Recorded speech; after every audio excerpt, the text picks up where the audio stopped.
Ao Senhor pertence a salvação. Jonas 2:9. 20. Pregando a certeza da salvação. Pode-se dizer que, como pregador, o evangelista está exercendo grande privilégio. A pregação é o método principal de proclamação do evangelho. Deus achou por bem salvar os que creem por meio da loucura da pregação. 1 Coríntios 1:21. Para os gregos, a pregação se assemelhava a uma loucura. Eles reverenciavam a forma humana e consideravam o corpo mutilado algo inútil. Como poderia alguém que se permitisse ser crucificado por seus inimigos dar vida aos seres humanos? Essa ideia parecia ridícula. Mas Paulo disse, a palavra da cruz é poder de Deus. 1 Coríntios 1:18. Para tornar poderosos os sermões, vocês devem enchê-los da mensagem da graça divina. Não foi apenas a maneira de pregar, mas o conteúdo que pregavam que tornou poderosa a mensagem apostólica. Pregamos o Cristo, declarou Paulo, acrescentando mais uma palavra. Pregamos o Cristo crucificado. E isso faz toda a diferença. É a cruz que distingue o cristianismo das demais religiões. Ela era uma pedra de tropeço para os judeus e loucura para os gregos. Mas para os que iam sendo salvos era o poder de Deus. Para pregar a cruz, devemos fazer mais do que simplesmente contar sua história. Devemos desdobrar o seu mistério e revelar o que ela realizou. Quando o Senhor venceu a morte e rompeu os portais da sepultura, acendeu a presença de Deus. No céu se ouviu alta voz que dizia, agora veio a salvação, o poder, o reino do nosso Deus e a autoridade do seu Cristo.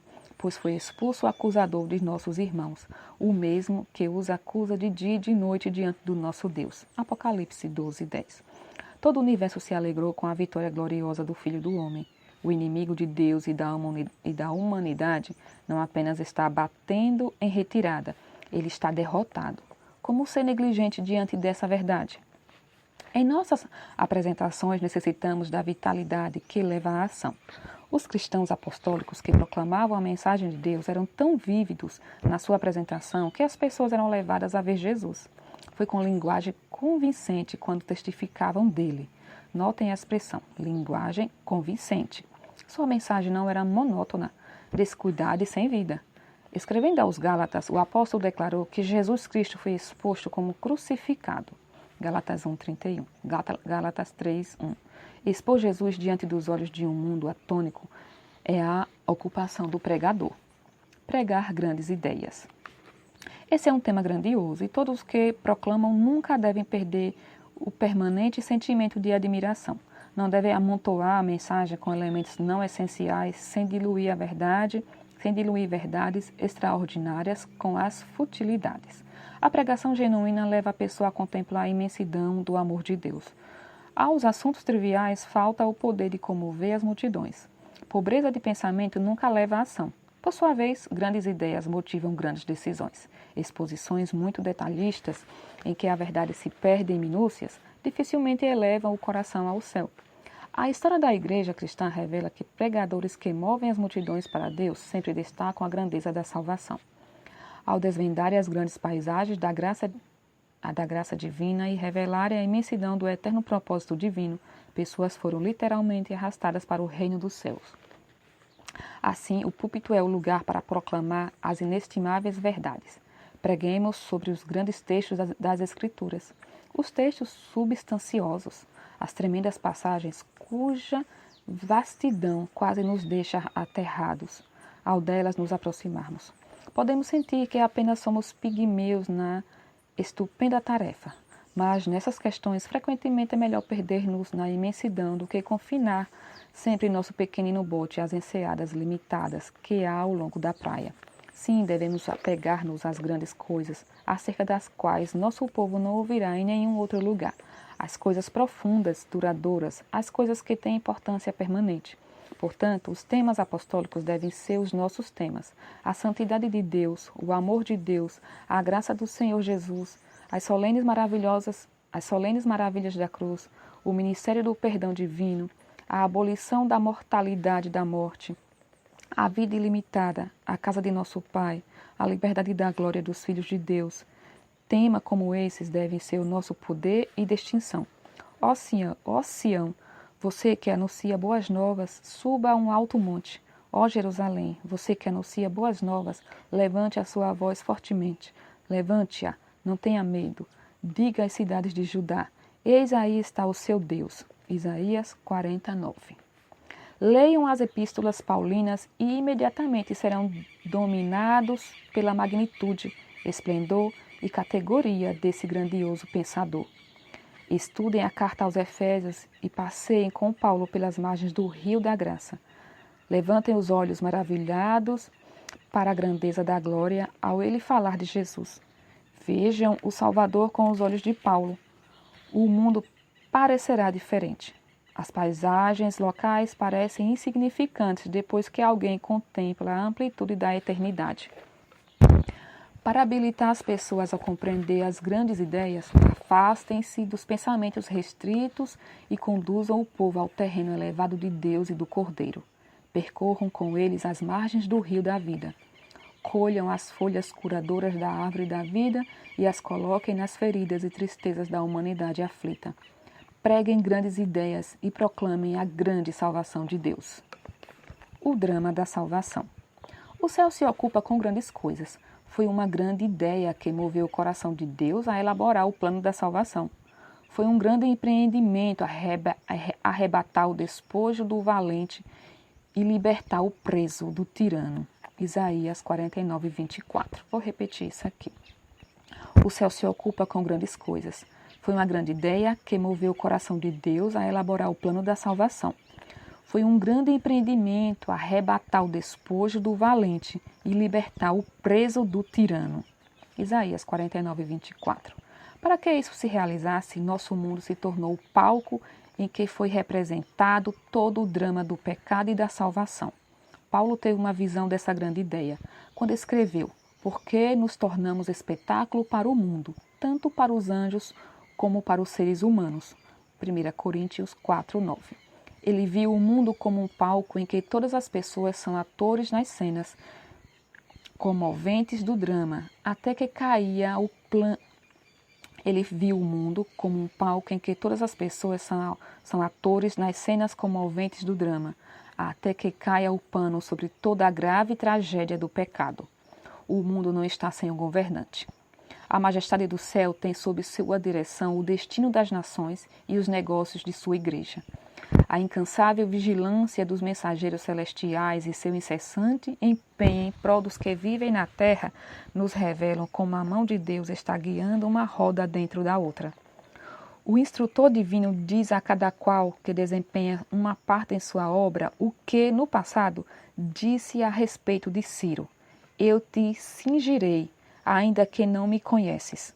Isaías 45, 5. A maior de todas as revelações é a de que o próprio Deus, na pessoa do seu Filho, entrou no palco para estar entre os artistas. Na plenitude dos tempos, Deus enviou seu Filho, que como herói divino, desceu dos domínios do invisível e, viajando na grandeza do seu poder, partiu a história em dois e levou aos cativos eterno livramento. Esse é o Evangelho dinâmico. A mensagem do Novo Testamento é esta, que a morte passou a toda a humanidade, porque todos pecaram. Romanos 5,12. No entanto, é também uma gloriosa verdade que veio a graça sobre todos para a justificação que dá vida. Romanos 5,18. Nenhuma pessoa em todo o mundo necessita se perder devido ao pecado de Adão. O segundo Adão pagou o preço do resgate e conquistou o mundo novamente para Deus. Nesse ato redentor, tanto o pai quanto o filho estavam incluídos. O pai não era como alguém que aceitasse uma dádiva, mas como quem oferecia uma dádiva do Calvário, pois Deus estava em Cristo reconciliando consigo o mundo. 2 Coríntios 5,19. Essa salvação provinha inteiramente de Deus. De fato, foi enquanto nós ainda éramos inimigos que o Salvador veio morrer. Nenhuma pessoa na terra exigia tal sacrifício. O mundo frio e indiferente certamente não estava procurando a salvação. Mas Jesus conhecia o propósito de Deus para ele e continuou trilhando sozinho a trágica estrada que conduzia ao Gólgota. Assim, apesar da indiferença, ignorância e hostilidade, Cristo realizou sua grandiosa obra, a salvação do mundo. Pela sua morte e gloriosa ressurreição, ele trouxe à luz a vida e a imortalidade. Esse sacrifício está consumado. A obra de Deus está feita. Jesus, porém, tendo oferecido para sempre um único sacrifício pelos pecados, assentou-se à direita de Deus, aguardando daí em diante, até que os seus inimigos sejam postos por estrado dos seus pés. Hebreus 10, 12, 13. Embora Deus tenha feito tudo isso, somente os que recebem a abundância da graça e o dom da justificação reinarão em vida por meio de um só, a saber, Jesus Cristo. Romanos 5,17. As pessoas devem receber as boas novas da graça para poder aceitar suas maravilhosas provisões. A fim de conhecer o poder salvador de Cristo, não devemos permitir que ele permaneça sepultado na história. Deve se tornar o Cristo vivo em nosso coração e emergir da tumba esquecida dos séculos como um Salvador pessoal. O anúncio desse poderoso Salvador a todo o mundo é privilégio e responsabilidade de todo embaixador de Cristo.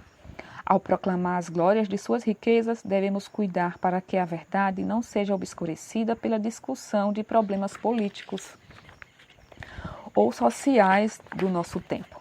A cruz e a ressurreição devem ser conservadas como ponto central e nunca devem se tornar temas secundários ou subordinados. Não somos pregadores de reformas, somos mensageiros da redenção. A mudança nos tempos exige mudança de métodos, mas nunca um tema mutável. A glória da cruz não deve ser ofuscada por nenhum esplendor artificial. Em meio à pompa deste século, a cruz deve ser vista dominando as ruínas do tempo. Religião viva. Para muitos, a religião é apenas uma teoria, não influencia a vida. O que homens e mulheres precisam entender é que, em meio às calamidades e à confusão atuais, o amor de Deus está acima de tudo e, em tudo isso, Ele está executando sua vontade. Ainda muito mais confortador, especialmente para o que está abatido pela tristeza ou perda, é o pensamento de que a própria experiência pela qual está passando faz parte de um grande e eterno propósito. Cada ferida e cuidado vem apenas com a permissão divina. O próprio Deus, na pessoa de seu Filho, não somente sofreu na carne quando trilhou os caminhos da humanidade na terra, mas ainda agora, em seu trono de graça, sofre, compadecendo-se das nossas fraquezas. Ele sente aquilo que fere nosso coração.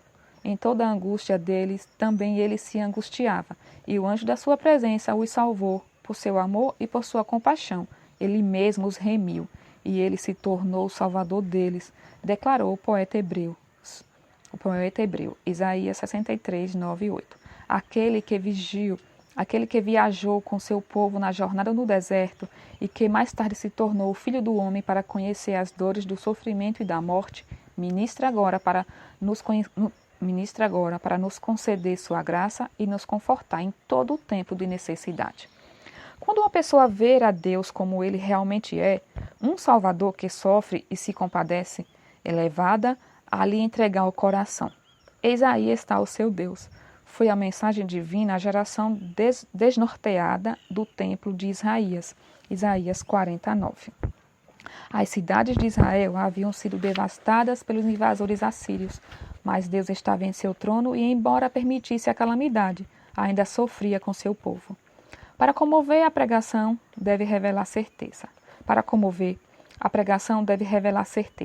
Embora lidemos com o sobrenatural e nossa visão deva sempre considerar as realidades eternas, não estamos proclamando uma simples teoria. Pregar Cristo como a divina revelação de Deus, a nós trazida pela luz da literatura inspirada, é apenas a proclamação do poderoso mistério de Deus. Esse tema é inesgotável, pois nesse assunto mergulhamos em um oceano de inestimável profundeza. A Bíblia fala da manifestação de Deus em Cristo como sendo o mistério da piedade. Mas a palavra mistério não deve ser considerada algo indefinido e intangível. A inteligência humana pode compreender esse mistério porque foi revelado na pessoa de Jesus Cristo. Assim, o pregador vai para seu glorioso trabalho de proclamar a redenção, sabendo que, ao focalizar a visão das pessoas na palavra encarnada, o faz na certeza de que qualquer um, independentemente de sua educação ou cultura, pode aprender algo dessa verdade capaz de torná-lo filho de Deus. Jesus disse: se alguém quiser fazer a vontade de Deus, conhecerá a respeito da doutrina. João 7,17. O Espírito que sonda todas as coisas, até mesmo as profundezas de Deus, 1 Coríntios 2,10, é capaz de revelá-la até mesmo aos bebês. No entanto, a revelação dessa verdade deve ser feita com exatidão e certeza, pois só assim poderemos ganhar a confiança dos ouvintes. Lidamos com o sobrenatural, mas não com o que é irreal. O pregador da justiça não vive discutindo dúvidas. Não há incerteza quanto à mensagem apostólica. Paulo disse: para isto fui designado pregador e apóstolo. Afirmo a verdade, não minto. Mestre dos gentios na fé e na verdade. 1 Timóteo 2:7. Quando pregamos com confiança o poder sobre o Cristo crucificado, ressurreto, ministrando e voltando outra vez, então as pessoas são convencidas e transformadas. O mistério da encarnação de Cristo, o relato de seus sofrimentos, sua crucifixão e sua ascensão revelam a toda a humanidade o maravilhoso amor de Deus, e isso comunica poder à verdade. Quando o próprio pregador está profundamente comovido pela magnificência desse tema, quando é envolvido pela magnitude do Evangelho, então se vê a verdade e a personalidade andarem juntas. A verdade se expressando pela pessoa, e o Senhor vivo feito novamente carne na consagrada personalidade de seu mensageiro. É assim que nos tornamos hábeis ministros de seu novo concerto. É assim que nos tornamos hábeis ministros de seu novo concerto e podemos clamar como o apóstolo. Quem, porém, é capaz de fazer estas coisas? 2 Coríntios 2:16. Vou ler novamente o finalzinho. Quando o próprio pregador está profundamente comovido pela magnificência desse tema, quando é envolvido pela magnitude do Evangelho, então se vêem a verdade e a personalidade andarem juntas.